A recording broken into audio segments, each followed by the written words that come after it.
जो ज्योग्राफी का chapter number 5 भूगोल का प्राकृतिक वनस्पति और वन्य प्राणी यानी natural vegetation and wild life. तो अब तक की ज्योग्राफी में हमने क्या फर्स्ट, सेकंड, थर्ड और फोर्थ ये 4 चैप्टर पढ़े। पहले size, location, physical feature, drainage system पढ़ा, उसके बाद क्लाइमेट, जलवायु पढ़ लिया।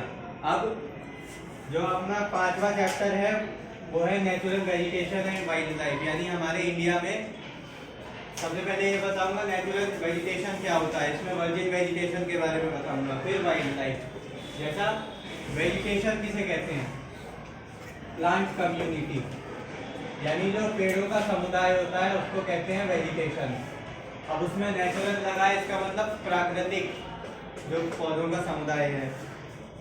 उसके बाद कुछ फैक्ट्स हैं पहले इस चैप्टर में, जैसे India is one of the 12 mega biodiversity countries of the world, यानी जो हमारा देश इंडिया है वो मेगा बायोडाइवर्सिटी में 12वें नंबर पे आता है। यानी मेगा बायोडाइवर्सिटी का मतलब ऐसे देश जिनमें सबसे ज्यादा बायोडाइवर्सिटी पाई जाती है। बायोडाइवर्सिटी का डेफिनेशन समझो, बायो डाइवर्सिटी इसका मतलब क्या होता है, बायो का मतलब होता है लाइफ या लाइफ फॉर्म्स, ठीक है, और डाइवर्सिटी का मतलब वैरायटी, यानी लाइफ फॉर्म्स की कितनी वैरायटी पाई जाती है किसी देश में।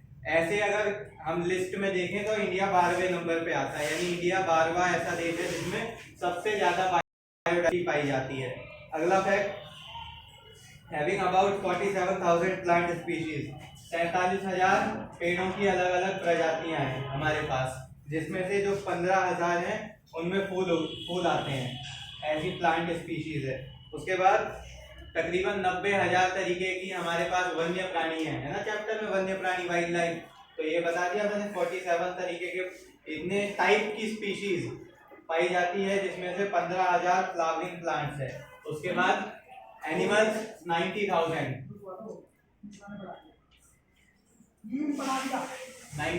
प्रकार के एनिमल्स पाए।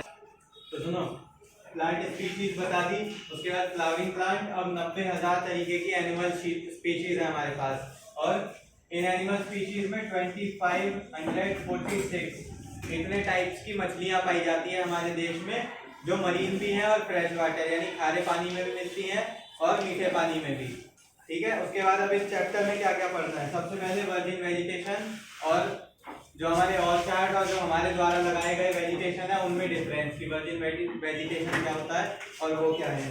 उसके बाद किसी भी एरिया के वेजिटेशन को कंट्रोल करने के लिए 2 फैक्टर होते हैं, एक हो गया हमारा लैंड, ठीक है, रिलीफ हो जाएगा जिसका पार्ट, और एक हो गया क्लाइमेट। ये 2 ऐसे फैक्टर हैं जो ये डिसाइड करते हैं कि इस एरिया में किस तरीके के पेड़ पौधे और किस तरीके के जानवर पाए जाएंगे। फॉर एग्जाम्पल पोलार बियर ठंडे टेम्परेचर में ही मिलेगा, कहाँ पर, अंटार्कटिक वाले रीजन में, क्योंकि ये इसकी बॉडी इस तरीके की है कि ये सिर्फ उसी टेम्परेचर को झेल सकता है। अगर पोलार बियर आपको इक्वेटर पे मिलेगा कभी 0 डिग्री पे नहीं मिलेगा, क्योंकि वहां पे टेम्परेचर ज्यादा रहता है जो ये नहीं झेल सकता। अगर यहाँ मिलता तो इसको आप पोलार बियर की जगह पोलार बियर कह सकते थे, ठीक है। तो ये एक एग्जांपल दिया, अभी आगे इन सब चीजों के बारे में और डिटेल में पढ़ना है। उसके बाद इको सिस्टम के बारे में पढ़ेंगे कि इको सिस्टम होता क्या है और क्या जरूरत है इसकी, ठीक है। इसमें बायो में लैंड, जो लार्ज इकोसिस्टम लैंड में बनता है, इसके बारे में भी एक डेफिनेशन दूंगा। उसके बाद क्या पढ़ना है, टाइप्स ऑफ वेजिटेशन, इसमें ट्रॉपिकल एवरग्रीन फॉरेस्ट, यानी जो ट्रॉपिकल रीजन है, एक आपको हिंट दे देता हूँ, जैसे ये अर्थ है तो अर्थ में पढ़ा था 23.5 डिग्री ट्रॉपिक ऑफ कैंसर, तो मान लो ये, और नीचे का ट्रॉपिक ऑफ कैप्रिकॉर्न, इन दोनों के बीच में जो एरिया आता है ट्रॉपिक ऑफ कैंसर और ट्रॉपिक ऑफ कैप्रिकॉर्न, इनके बीच का एरिया कहलाता है ट्रॉपिकल रीजन। कैसे समझोगे, जैसे हमारा 0 डिग्री इक्वेटर है, उसके ऊपर 23 डिग्री और उसके नीचे 23 डिग्री, इनके बीच की जगह ट्रॉपिकल, इसके ऊपर की जगह सब ट्रॉपिकल कहलाती है, और इसके ऊपर 42 आपका 60 डिग्री मान लो, 42-60 डिग्री के आसपास रहता है टेम्परेट रीजन, और सबसे टॉप पे जो पोलार होता है उसे अल्पाइन रीजन बोलते हैं। ठीक है। अब एक फैक्ट ये भी है कि अल्पाइन यानी टॉप पे सोलर इंसुलेशन हाईयर लैटिट्यूड पे कम जाती है। सोलर इंसुलेशन कम, इसका मतलब वहाँ टेम्परेचर भी रहेगा कम। हम ये भी देख सकते हैं कि जो वेजिटेशन यहाँ पाई जा रही है वो हमारे ट्रॉपिकल रीजन में भी पाई जाएगी, हिमालय पे। क्यों? क्योंकि यहाँ हम क्या देख रहे हैं, लैटिट्यूड ऊपर है, इस वजह से ठंडा टेम्परेचर है। लेकिन हमने टेम्परेचर वो क्लाइमेट कंट्रोल में एल्टीट्यूड भी पढ़ा था कि जितना आप ऊपर जाओगे उतना ऊपर भी टेम्परेचर कम होगा। भले ही लैटिट्यूड में ये अल्पाइन सबसे ऊपर है, लेकिन इंडिया में हाईएस्ट एल्टीट्यूड है। हमने देखा सबसे ऊंचे पर्वत श्रृंखलाएं हैं हमारे यहाँ, तो वो और लाइकेंस पढ़े होंगे, फंगाई, फंगस और अलगी, इन दोनों का सिम्बायोटिक रिलेशनशिप रहता है उसमें, यानी ऐसा जिसमें दोनों को फायदा हो। तो ठीक है, ये सारी चीजें पढ़ेंगे। इसके बाद पहला टाइप ऑफ वेजिटेशन होगा अपना ट्रॉपिकल एवरग्रीन फॉरेस्ट, यानी जो इस रीजन में आते हैं। इसके बाद ट्रॉपिकल डेसिडियस फॉरेस्ट, डेसिडियस समझाऊंगा, अभी नाम याद रखो। उसके बाद हम लोग पढ़ेंगे ट्रॉपिकल थॉर्न फॉरेस्ट, जैसे शायद उष्ण कटिबंधीय झाड़ ऐसा करके है कुछ। तो जैसे हमने देखा रेगिस्तान में हमेशा कांटे वाले पहाड़, कांटे वाली झाड़ियां पाई जाती है। क्यों? क्योंकि पौधे अडेप्टिव है बहुत ज्यादा उस नेचर के।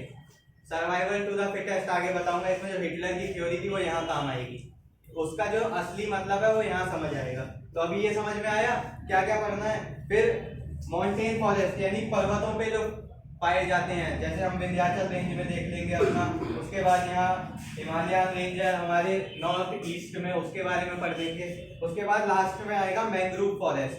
कई बार हमने देखा जहाँ डेल्टा बनता है, जैसे गंगा यमुना नहीं, गंगा का कृष्णा कावेरी गोदावरी, ये सारी नदियाँ वेस्ट फ्लोइंग है और डेल्टा बनाती है, यानी एक आती है और वो अलग अलग चैनल्स में ड्रेन करने से पहले टूट जाती है। तो जहाँ ये डेल्टा बनता है उस जगह मैंग्रोव फॉरेस्ट पाए जाते हैं। मैंग्रोव फॉरेस्ट की विशेष सबसे मुख्य पहचान ये है कि जैसे हमने ये देखा, जैसे ये है हमारा सन, ये है अर्थ और ये है मून। छोटी क्लासेस में पढ़ा है, जब एक ऐसी, मतलब ये गलत हो गया, सीधी लाइन में जब आते हैं तो समुद्र की लहरें ऊपर उठने लगती है बहुत ज्यादा। उस टाइम पे इनकी जड़ें, पानी जो होता है इनकी जड़ों तक आ जाता है। लेकिन जब ऐसा सिस्टम नहीं होता तो इनकी जड़ें आधी पानी के अंदर और आधी ऊपर रहती है। तो हमें ऐसा लगता है कि ये इसकी जड़ तो पानी के ऊपर है। फोटो देखना। और अभी ये था पूरे चैप्टर का इंट्रोडक्शन की पूरे चैप्टर में क्या क्या पढ़ना है हमें। अब एक एक करके टॉपिक को ओपन करते हैं। सबसे पहला वर्जिन वेजिटेशन के साथ। तो देखो इस चैप्टर का इंट्रोडक्शन बता चुका हूँ। अब पहले टॉपिक पे आते हैं। तो वेजिटेशन का मतलब बता चुका हूँ, प्लांट कम्युनिटी, ठीक है, यानी पौधों का समुदाय। अब वर्जिन का मतलब क्या है? But not all plant community can be said virgin vegetation. जितनी भी पौधों का समुदाय है, प्लांट कम्युनिटी, उसको वर्जिन वेजिटेशन नहीं कह सकते। क्यों? ऐसा क्यों है? होता क्या है वर्जिन वेजिटेशन? तो इसकी डेफिनेशन है the vegetation which grows naturally without human aid and has been left undisturbed by humans for a long time, also known as natural vegetation. यानी एक ऐसा वेजिटेशन जो नेचुरली ग्रो करता है, जिसको ग्रो करने में इंसानों का कोई हाथ नहीं है, वो लंबे समय तक इंसानों के द्वारा अनडिस्टर्ब्ड रहता है, यानी इंसानों की कोई भी एक्टिविटी नहीं देखने को मिलती उस जंगल में, और वो नेचुरली ग्रो करता है। ऐसी जो वेजिटेशन है उसे वर्जिन वेजिटेशन कहते हैं। जैसे कि हमने खेती की, मान लो राइस की क्रॉप उगाई, क्या इसे वर्जिन वेजिटेशन कह सकते हैं? नहीं, क्योंकि इसमें ह्यूमन का कंट्रीब्यूशन है, इंसान का सहयोग है पूरा, इसे नहीं कह सकते। जैसे हमने बागीचा लगाया ना, उसे कह सकते हैं। जितनी भी फसलें हैं जिसमें इंसानों का सहयोग है वो वेजिटेशन का तो पार्ट है, लेकिन वर्जिन वेजिटेशन का नहीं है। अब ये हमारे देश में देखा गया है कि वर्जिन वेजिटेशन सिर्फ कुछ ही हिस्सों में पाई गई है। जैसा कि आगे क्या लिखा है, we can say that cultivated crops, जो कल्टीवेटेड यानी खेती की गई क्रॉप्स हैं, उनको, फलों को, बागीचों को, ये सब वेजिटेशन का पार्ट है, लेकिन ये वर्जिन वेजिटेशन नहीं है। वर्जिन अगर ना याद हो तो वर्जिन का ही सिनोनियम आप यूज कर सकते हो, नेचुरल वेजिटेशन। आगे चैप्टर पे प्राकृतिक वनस्पति, ठीक है। अब आगे क्या दिया है इसमें, चलो ये डिफरेंस समझ में आया दोनों में। अब एक और आता है एंडेमिक और एक्सोटिक।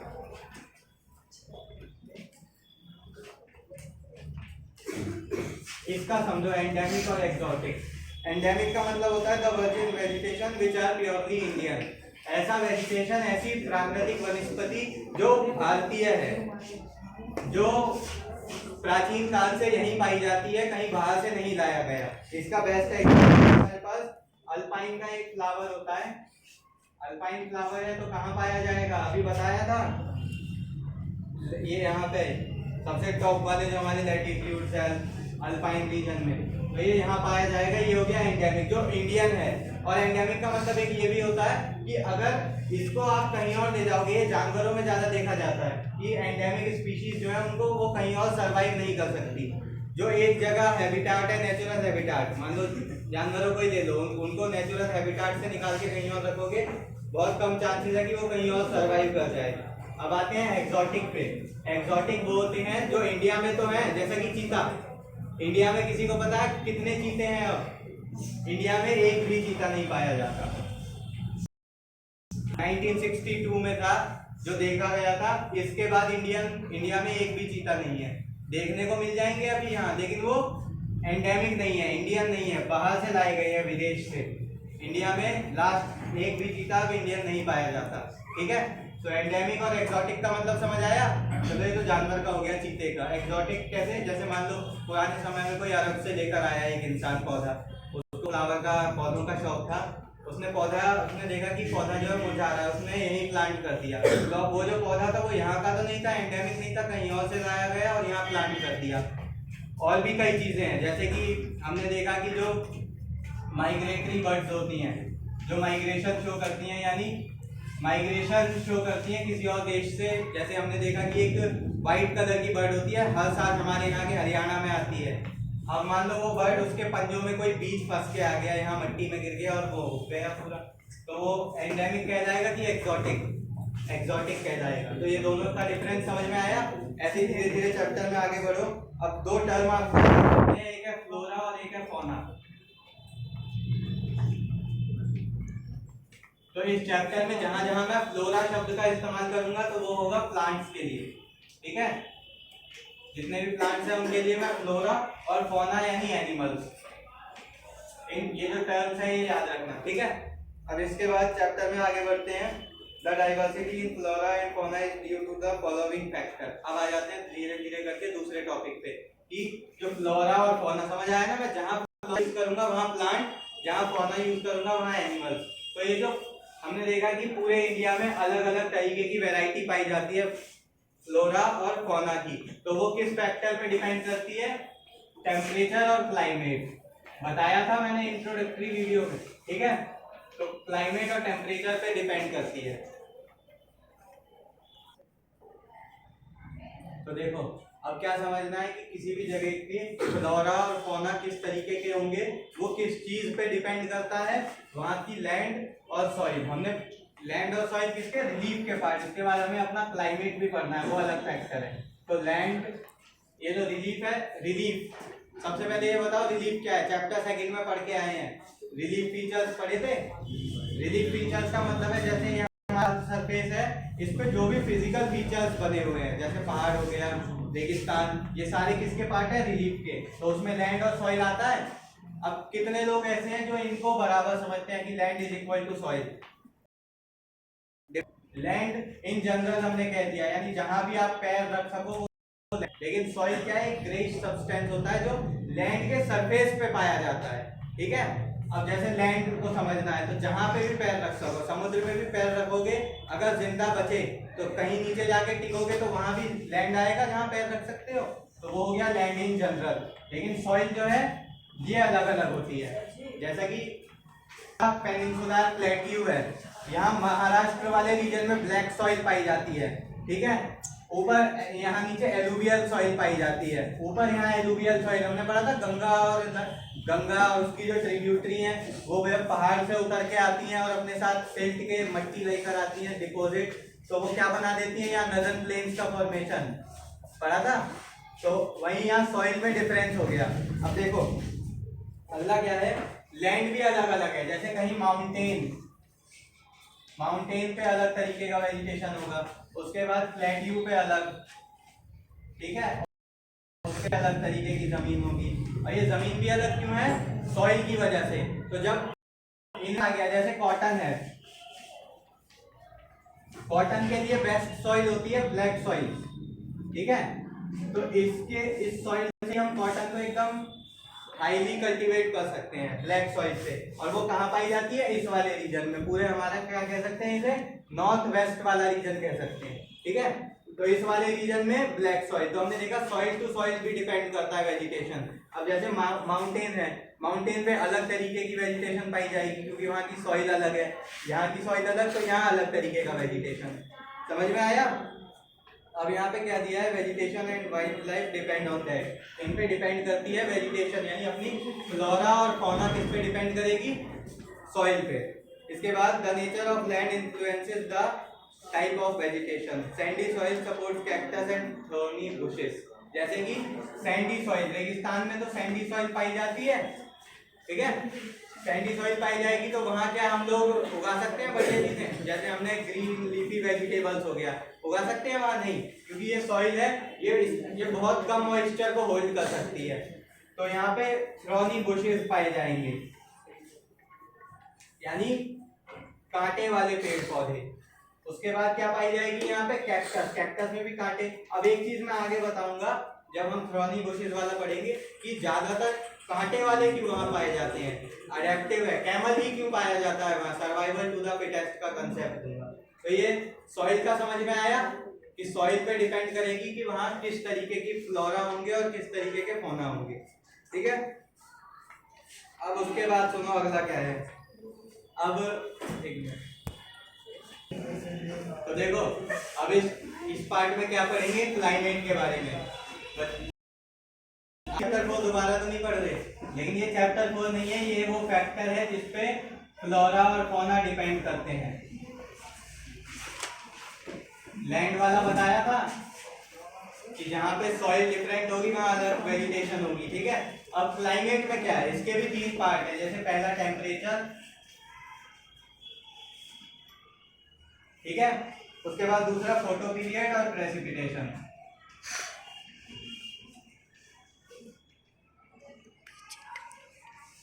आप लोग अपनी भी इस्तेमाल कर सकते हो किसी भी तरीके। तो सुनो, पहला फैक्टर है टेम्परेचर। टेम्परेचर कैसे फ्लोरा और फौना को डिसाइड करता है, कहाँ कैसे फ्लोरा और फौना होंगे। तो समझो, temperature along with the humidity the air, precipitation and soil influences the vegetation of an area. सिर्फ अकेला टेम्परेचर नहीं, जैसे हमने देखा कि अटाकामा डेजर्ट ले लो, कहाँ पे? अफ्रीका वाले रीजन में अटाकामा डेजर्ट हो गया। उसके बाद उसी तरफ अमेज़न, लगभग कह रहा हूँ, ठीक है, लगभग सेम लैटिट्यूड पे है। अब जब सेम लैटिट्यूड पे यानी सोलर इंसुलेशन लगभग बोला है मैंने, ठीक है, बराबर ही जाएगी लगभग। उसके बाद हमने क्या देखा? अमेज़न एकदम घना जंगल, इतना घना है कि दिन में भी इतना घना होता है कि आपको लगेगा कि नीचे जब सरफेस पे रहोगे कि रात हो गई है। और वहीं अटाकामा पूरा एरिड पड़ा रहता है हमेशा, एकदम सूखा डियर है, एकदम एरिड, एकदम रेगिस्तान है ये वाला। क्यों? क्योंकि ओशन कोल्ड करंट चलते हैं, बताया था पिछले चैप्टर में कि जब करंट डिस्टर्ब होता है तो वेस्टर्न मार्जिन जो मैंने बताई थी, हर कॉन्टिनेंट की जो वेस्टर्न मार्जिन है वहाँ आपको रेगिस्तान मिलेगा देखने को, क्योंकि वहाँ कोल्ड करंट चलते हैं। अब कोल्ड करंट चल रहे हैं, इसका मतलब क्या कि ठंडी हवा ऊपर जा रही है। ठंडी हवा मॉइस्चर कैरी नहीं करेगी, उसमें पहले से खालीपन है। अब मॉइस्चर कौन सी हवा कैरी करेगी? जो गर्म होगी। अब जब हवा ऊपर जाएगी तो क्या बारिश करवाएगी? नहीं। इसी वजह से वहां रेगिस्तान देखने को मिलता है सभी जगह की वेस्टर्न मार्जिन पे। अब देखो टेम्परेचर कैसे इन्फ्लुएंस करता है। जहां टेम्परेचर ज्यादा होगा वहां डेंस वेजिटेशन देखने को मिलेगा। लेकिन सिर्फ टेम्परेचर नहीं कह सकते, सिर्फ टेम्परेचर नहीं, क्योंकि रेगिस्तान में हमारे थार डेजर्ट में भी बहुत डायरेक्ट सोलर इंसुलेशन है। क्या वहाँ पे एकदम हरियाली है, ग्रीनरी है? नहीं, क्योंकि इसके साथ वहाँ मॉइस्चर भी होना चाहिए, फेवरेबल क्लाइमेटिक कंडीशंस भी होनी चाहिए। तो ये पहला फैक्टर हो गया। फोटो पीरियड, फोटो पीरियड में भी यही रहता है, ये भी सनलाइट समझ लो इसे आप।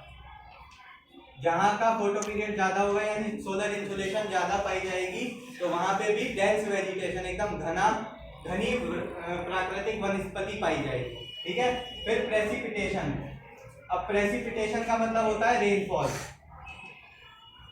आपको इंग्लिश टू इंग्लिश में वर्ड मीनिंग समझा रहा हूँ। रेनफॉल का मतलब सबको पता है, और प्रेसिपिटेशन यानी जैसे हमने देखा कि इस वाले रीजन में, जैसे हमने यहाँ पे क्या देखा, यहाँ वेस्टर्न घाट है हमारे, घाट का मतलब समझते हो पहाड़, तो इस घाट के जो ईस्टर्न, जैसे ये घाट हो गए ऐसे, तो ये कौन सा वेस्टर्न स्लोप हो गया, स्लोप मतलब ये जो डिप्रेशन नजर आ रहा है, और ये पूरा इसका वेस्टर्न स्लोप, और ये ईस्ट की साइड वाला स्लोप। तो हम क्या देखते हैं कि इस तरफ ज्यादा घनी वनस्पति है जबकि उस तरफ नहीं है। कारण क्लाइमेट चैप्टर से जोड़ो, क्योंकि जब हमने पढ़ा था कि जब मॉनसूनल विंड आती है तो वो इसके पैरेलल जाके और इधर से घुसती है, तो जब पहाड़ के इसी तरफ से जाएगी तो सारी बारिश यहीं करवा देगी, पीछे की तरफ तो गई नहीं। यही कारण है कि यहाँ पे डेंस वेजिटेशन देखने को मिलता है, और पहाड़ के उस तरफ जो लीवर्ड साइड है वहां कम। हिमालयाज में भी सेम कंडीशन है। जो शिवालिक पढ़ाया था शिवम ने, शिवालिक जो सबसे सदर्न मोस्ट हमारी रेंज है, जिसको लेसर हिमालयाज भी बोलते हैं, तो वहां पे वेजिटेशन ज्यादा है in comparison to northern Himalayas. ठीक है, क्यों? क्योंकि जब ये विंड्स यहाँ जाती है तो ये यहीं पे बारिश करवाती है और इसके उस तरफ नहीं जा पाती, क्योंकि एल्टीट्यूड ज्यादा है। तो ये समझ में आया कि प्रेसिपिटेशन जहाँ ज्यादा बारिश होगी वहां पे डेंस वेजिटेशन देखने को मिलेगा। समझ में आया? तो ये तीनों फैक्टर थे, पहले हमने रिलीफ पढ़ा, फिर क्लाइमेट में टेम्परेचर, फोटो पीरियड, और अब प्रेसिपिटेशन। समझ में आया? सुनो, अब ज्योग्राफी में थोड़ा सा तो अब ज्योग्राफी का जो अपना चैप्टर है इसका